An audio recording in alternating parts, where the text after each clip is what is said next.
बिस्मिल्लाहिर्रहमानिर्रहीम। अस्सलाम वालेकुम।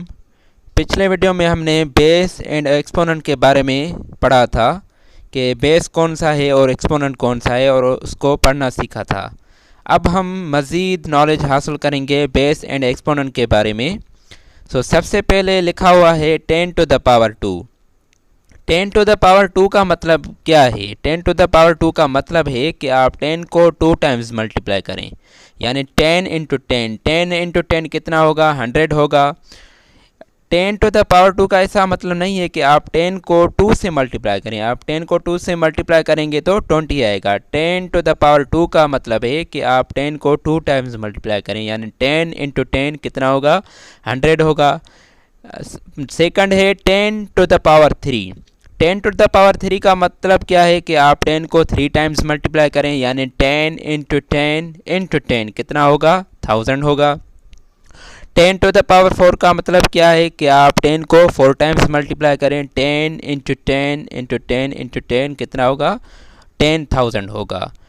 तो आप इनको डायरेक्टली भी सॉल्व कर सकते हैं।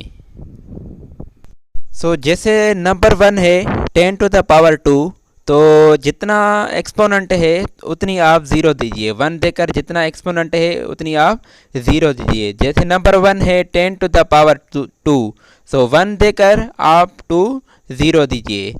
नंबर सेकंड है 10 टू द पावर 3, तो आप क्या करेंगे? 1 देकर आप 3 ज़ीरो देंगे। 10 टू द पावर 4 है तो 1 देकर आप 4 ज़ीरो देंगे। 10 टू द पावर 5, 1 देकर आप 5 ज़ीरो देंगे। तो ये शर्त है कि बेस 10 हो। ये बेस 10 के लिए है, तो आप डायरेक्टली भी सॉल्व कर सकते हैं इसे। अगर 10 टू द पावर 6 होगा तो आप क्या कैसे करेंगे? 1 देकर आप 6 ज़ीरो देंगे। 10 टू द पावर 7 होगा तो आप 1 देकर 7 ज़ीरो देंगे। 10 टू द पावर 8 होगा तो आप 1 देकर 8 ज़ीरो देंगे। तो आप इनको डायरेक्टली भी सॉल्व कर सकते हैं। शर्त ये है कि बेस 10 हो। बेस 10 हो तो आप इसको डायरेक्टली सॉल्व कर सकते हैं।